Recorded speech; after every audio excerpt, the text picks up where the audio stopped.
ଯେଉଁମାନେ ଚଳିତ ବର୍ଷ ଯୁକ୍ତ 3 ପାଇଁ ଆବେଦନ କରିଥିଲେ ସେମାନଙ୍କ ପାଇଁ ଗୁରୁତ୍ୱପୂର୍ଣ୍ଣ ଭିଡ଼ିଓ। ସେମାନେ ଭିଡ଼ିଓଟିକୁ ଶେଷ ପର୍ଯ୍ୟନ୍ତ ଦେଖନ୍ତୁ। ମୁଁ ଭିଡ଼ିଓ ମାଧ୍ୟମରେ ଆପଣମାନଙ୍କୁ ଜଣାଇବି ଯଦି ଆପଣମାନେ ଚଳିତ ବର୍ଷ ଯୁକ୍ତ 3ରେ ଆଡ଼ମିସନ୍ କରିବାକୁ ଯାଉଛନ୍ତି, ଆଡ଼ମିସନ୍ ସମୟରେ ଆପଣମାନଙ୍କୁ କେଉଁ କେଉଁ ଡକୁମେଣ୍ଟ ଦରକାର, ତେବେ ଆସନ୍ତୁ ଜାଣିନେବା। ଦେଖନ୍ତୁ, ଆଗାମୀ କିଛି ଦିନ ପରେ ବାହାରିବ +3 ଫାର୍ଷ୍ଟ ସିଲେକ୍ସନ୍। ଯେଉଁମାନଙ୍କର +3 ଫାର୍ଷ୍ଟ ସିଲେକ୍ସନରେ ଆଡ଼ମିସନ୍ ହେବ ସେମାନେ କେବଳ ଫ୍ରିଜ୍ ମାରିକି ହିଁ ଆଡ଼ମିସନ୍ କରିବେ। ସ୍ଲାଇଡ୍ ଏବଂ ଫ୍ଲୋଟ୍ ପାଇଁ ଆପଣମାନେ ଆଡ଼ମିସନ୍ କରିପାରିବେ ନାହିଁ। ଯେଉଁମାନଙ୍କର ଫାର୍ଷ୍ଟ ସିଲେକ୍ସନ୍ ହେବ ସେମାନଙ୍କର ଯଦି କଲେଜ ଏବଂ ସବଜେକ୍ଟ ନିଜ ମନ ପସନ୍ଦର ଆସିଥାଏ, ମନେ ରଖିଥିବେ ଯେଉଁ କଲେଜ ଏବଂ ସବଜେକ୍ଟ ଯଦି ଆପଣଙ୍କର ମନ ପସନ୍ଦର ଆସିଥାଏ ତାହେଲେ ଆପଣ ଫ୍ରିଜ୍ ମାରିଲେ ଆପଣମାନଙ୍କୁ ହିଁ ଇଣ୍ଟିମେସନ୍ ଲେଟର୍ ବାହାରିବ। ମନେ ରଖିବେ, ଯଦି ଆପଣ ଫ୍ରିଜ୍କୁ ଚୟନ କରୁଛନ୍ତି ତାହେଲେ ଆପଣମାନଙ୍କର ଇଣ୍ଟିମେସନ୍ ଲେଟର୍ ହିଁ ଡାଉନଲୋଡ଼ ହେବ ଏବଂ ଇଣ୍ଟିମେସନ୍ ଲେଟର୍ ଡାଉନଲୋଡ଼ ହେବା ଅର୍ଥ ଆପଣମାନେ ଆଡ଼ମିସନ୍ କରିବା ପାଇଁ ବାଧ୍ୟ ବା ଆପଣମାନେ ନିଜର ଇଣ୍ଟିମେସନ୍ ସହିତ ଅନ୍ୟାନ୍ୟ ଡକୁମେଣ୍ଟ ନେଇ ଆପଣମାନେ କଲେଜରେ ଆଡ଼ମିସନ୍ କରିବେ। ତେବେ ଆସନ୍ତୁ ଜାଣିନେବା, ଯଦି ଆପଣ କେବଳ ଫାର୍ଷ୍ଟ ସିଲେକ୍ସନ୍ ନୁହେଁ, ଆପଣ ଯେଉଁ ସିଲେକ୍ସନ୍ ବି ଆଡ଼ମିସନ୍ କରିବେ, ଆଡ଼ମିସନ୍ ସମୟରେ ଆପଣମାନଙ୍କୁ ଇଣ୍ଟିମେସନ୍ ଲେଟର୍ ସହିତ ଆଉ କ'ଣ ଡକୁମେଣ୍ଟ ନିହାତି ଦରକାର ଆସନ୍ତୁ ଜାଣିନେବା। ଦେଖିପାରୁଥିବେ +3 admission 2024 check list for +3 admission ବା ଆଡ଼ମିସନ୍ ସମୟରେ ଆପଣମାନଙ୍କର କେଉଁ କେଉଁ ଡକୁମେଣ୍ଟ ନିହାତି ଦରକାର ଏହି ଲିଷ୍ଟରେ ମୁଁ ଆପଣମାନଙ୍କୁ ଜଣାଇଦେବି।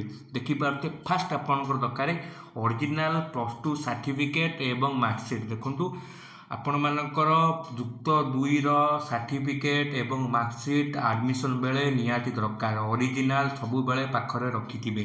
ମୁଁ କହିବି ଆପଣମାନଙ୍କୁ ଆଗରେ, ଯଦି ଆପଣମାନଙ୍କ ପାଖରେ କଲେଜ ଏପର୍ଯ୍ୟନ୍ତ ଅରିଜିନାଲ୍ ସାର୍ଟିଫିକେଟ୍ ଦେଇନି ଆପଣମାନେ କ'ଣ କରିବେ, କିନ୍ତୁ ମନେ ରଖିବେ ଆଡ଼ମିସନ୍ ସମୟରେ ଆପଣମାନଙ୍କର ଅରିଜିନାଲ୍ ସାର୍ଟିଫିକେଟ୍ ଏବଂ ମାର୍କସିଟ୍ ନେଇକି ହିଁ ଯାଇଥିବେ। ତା ସହିତ ଆପଣମାନଙ୍କର ମୋଷ୍ଟ ଇମ୍ପୋର୍ଟାଣ୍ଟ ଇନଫର୍ମେସନ୍ ଲେଟର୍, ଯଦି ଆପଣଙ୍କର ମନପସନ୍ଦର ସବଜେକ୍ଟ ଆପଣଙ୍କୁ ମିଳିଗଲା କିମ୍ବା ମନପସନ୍ଦର କଲେଜ ଆପଣଙ୍କୁ ମିଳିଗଲା, ଆପଣ ସେଠି ଫ୍ରିଜ୍ ମାରିଲେ ଆପଣମାନଙ୍କର ଇଣ୍ଟିମେସନ୍ ଲେଟର୍ ବାହାରିବ।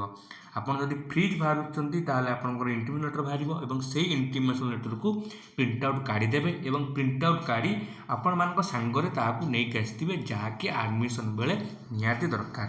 ତା ସହିତ ଆଉ ଗୋଟେ ମୋଷ୍ଟ ଇମ୍ପୋର୍ଟାଣ୍ଟ ଆପଣଙ୍କର ଫଟୋ, 3ଟି ପାସପୋର୍ଟ ସାଇଜ୍ ଫଟୋ। ମନେ ରଖିବେ, ମିନିମମ୍ 3ଟି ପାସପୋର୍ଟ ସାଇଜ୍ ଫଟୋ ଆପଣମାନଙ୍କ ଯାହା ବି ଆବେଦନ ବେଳେ ଦେଇଥିଲେ କିମ୍ବା ଯଦି ବି ଅଲଗା କିଛି ପାସପୋର୍ଟ ସାଇଜ୍ ଫଟୋ ଅଛି, ମିନିମମ୍ 3ଟା କିମ୍ବା ଅଧିକା ହେଲେ ବି ଚଳିବ। ଆପଣ 3ଟାରୁ ଅଧିକ ଫଟୋ ନେଇକି ଯାଇଥିବେ, ମିନିମମ୍ 3ଟା ପାସପୋର୍ଟ ସାଇଜ୍ ଫଟୋ। ତା ସହିତ ଆପଣମାନଙ୍କର କଲେଜର କଣ୍ଡକ୍ଟ ସାର୍ଟିଫିକେଟ୍ ବି ଦେଇଥିବେ। ଯଦି କଣ୍ଡକ୍ଟ ସାର୍ଟିଫିକେଟ୍ ଆପଣମାନଙ୍କୁ ଦେଇଥିବ କଲେଜ, ଯେଉଁ କଲେଜରେ ଆପଣମାନେ ଯୁକ୍ତ 2 ପଢ଼ୁଥିବେ, ସେ କଣ୍ଡକ୍ଟ ସାର୍ଟିଫିକେଟ୍ ଅରିଜିନାଲ୍ ମଧ୍ୟ ଆପଣଙ୍କ ପାଖରେ ରଖିଥିବେ। ତା ସହିତ ଆପଣମାନଙ୍କର ମାଇଗ୍ରେସନ୍ ସାର୍ଟିଫିକେଟ୍ ଯଦି ଆପଣମାନଙ୍କ କଲେଜ ଆପଣଙ୍କୁ ଦେଇଥାଏ, ମାଇଗ୍ରେସନ୍ ସାର୍ଟିଫିକେଟ୍ ମଧ୍ୟ ନିଜ ପାଖରେ ରଖିଥିବେ।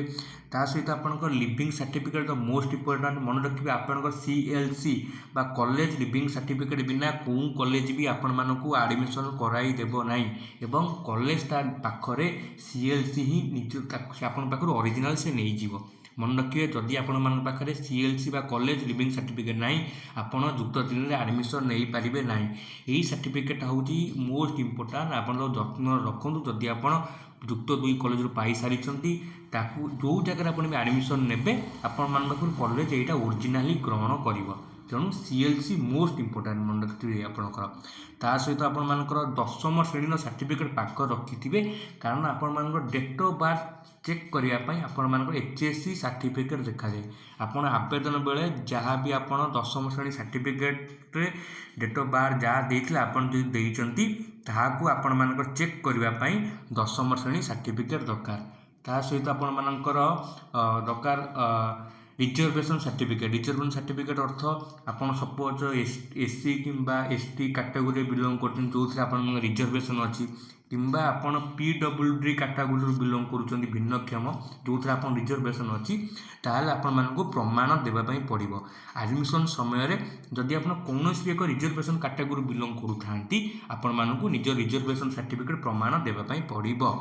ତା ସହିତ ଆପଣମାନଙ୍କର ୱେଟେଜ୍ ସାର୍ଟିଫିକେଟ୍, ଯଦି ଆପଣ ସ୍ପୋର୍ଟସ୍ କାଟାଗୋରୀ किंबा एनसीसी एनएसएस ए टाइप कैटेगरी आप वेटेज बिलोंग करूँ कि आवेदन बेले ये सब देते कि स्काउट्स गाइड रोचे ताहले आप वेटेज सर्टिफिकेट आपको प्रमाण सहित देवाई पड़ो। ये तो थिला कौन कौन आप इम्पोर्टाट दरकार ता सहित मन रखिए आवेदन समय आवेदन समय आप जो जो डॉक्यूमेंट नहीं से डॉक्यूमेंट सब सांगर नहीं ता सहित जो ओरिजिनल डॉक्यूमेंट भी आपड़ नहीं तार सबू जेरक्स कॉपी तार सबू जेरक्स कॉपी पाखर रखिथे जेरक्स कॉपी तले निज ना एवं डेट सिग्नेचर करते सेल्फ अटेस्टेड माने निजर दस्खत थिबा दरकार जहाँ भी डॉक्यूमेंट नेबे से डॉक्यूमेंट जेरक्स नहीं थे यहाँ हूँ मोस्ट इम्पोर्टेंट कारण कॉलेज किसी डॉक्यूमेंट जेरक्स मागिब तेणु आपण पूर्व जेरक्स कर सब डॉक्यूमेंट नहीं जाइए ता सहित चलित वर्ष प्रथम थर इनकम एवं रेजिडेंट मागुची आवेदन समय देखो आपण इनफर्मेशन बुलेटिन इनफर्मेशन और रेजिडेंट सर्टिफिकेट नापी उल्लेख ना जदि आपण इनकम आउ रेजिडेंट अच्छी तार गोटे गोटे कॉपी आपण पाखक नहीं जाइए जदि आप इनकम रेजिडेंट सर्टिफिकेट आवेलेबल अच्छी ताहले आपण माने सांगरे नहीं जाइए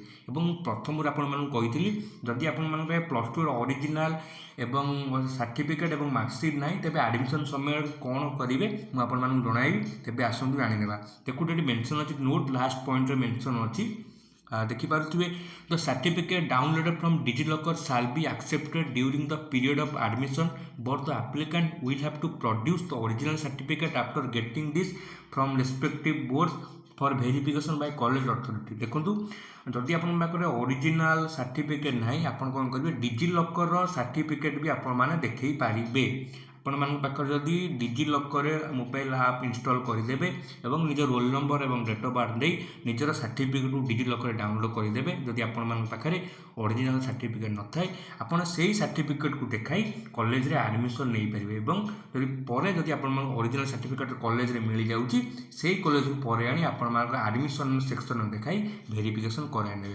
आशा करे भिडियोटी आपण भल लगी भिडियो आपण जनइली कि +3 एडमिशन समय आपण केउं केउं डॉक्यूमेंट दरकार आपण मैंने केउं केउं डॉक्यूमेंट सांगरे निहाती नहीं जाइए मोस्ट इम्पोर्टेंट आपण सीएलसी एवं इंटीमेशन लेटर एवं यही डॉक्यूमेंट सब पाख रखी आपर एडमिशन सुविधा हो आशा करें भिडियोटी आपण भल लगी वीडियो डिस्क्रिप्शन में मुझे टेलीग्राम चैनल लिंक दे रही से आपने जॉइन हो गले ओडिशार एजुकेशनल रिलेटेड समस्त तथ्य गोटे चैनल पाइबे। धन्यवाद।